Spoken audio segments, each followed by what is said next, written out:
Well, today on the Grand Angle, we'll talk about Africa's role in driving innovation in the world of science and technology.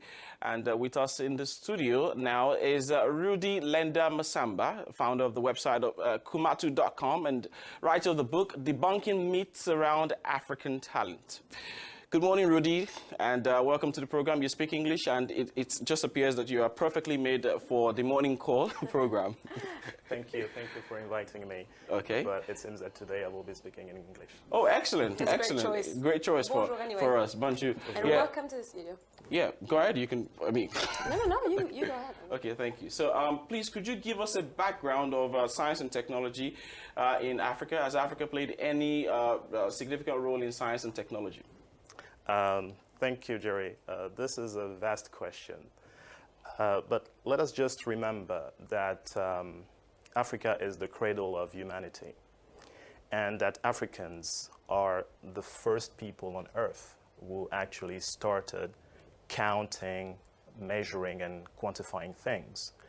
And the Limbombo bone, which is 35,000 years old, is the oldest instrument that was found in Tanzania, and it has 29 markings that actually show that it was used to track the lunar cycle. This is to say that Africans knew geometry, astronomy, and this is our legacy to science and technology. Rudy, d'après ce que vous venez de nous expliquer, si j'ai bien compris, une grande partie donc, du rôle de l'Afrique dans l'innovation scientifique et des découvertes technologiques et scientifiques est finalement inconnue. Mais qu'en est-il des innovations et des progrès scientifiques que l'on voit aujourd'hui dans le monde? L'Afrique n'est-elle pas finalement, est-elle finalement qu'une utilisatrice, qu'une consommatrice de l'innovation du reste du monde? No. We have to propagate the news that Africans do manufacture in Africa science and technology related equipment such as cars, 3D printers, aircraft, rockets, and much more. The problem, unfortunately, is that African inventors are not backed up financially. And this is the reason why they barely make it to the mass production stage. Yeah.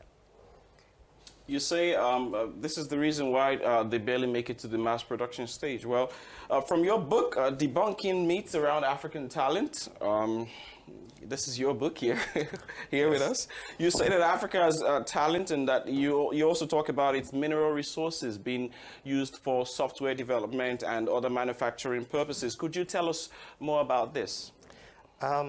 First of all, Africa is abundantly gifted with natural resources like tantalum, platinum, tungsten, nickel, gold, etc. And they have applications in several technological fields. What we need to understand is that technology firms cannot manufacture phones or tablets without minerals. And this is the reason why we have in Africa to also transform our natural resources locally, because in Africa and in the diaspora, we have talents who know how to do it. And all that they want is that we start trusting their genius. Rudy, comment l'Afrique peut-elle être à la pointe de l'innovation, peut-être même mener la danse en matière d'innovation, lorsque l'on sait que le cycle d'innovation, finalement, aujourd'hui, avec les inventions qui sont de plus en plus, j'imagine, rapides et de plus en plus courts, et la concurrence est très rude à travers le monde? That's a very good question. I think that competitive education is competitive education in science and technology related fields is one of the first things that we should do in Africa. But in the meantime, I think it's important to gather African talents who have already developed and manufactured outstanding inventions and innovations in modern research and development centers.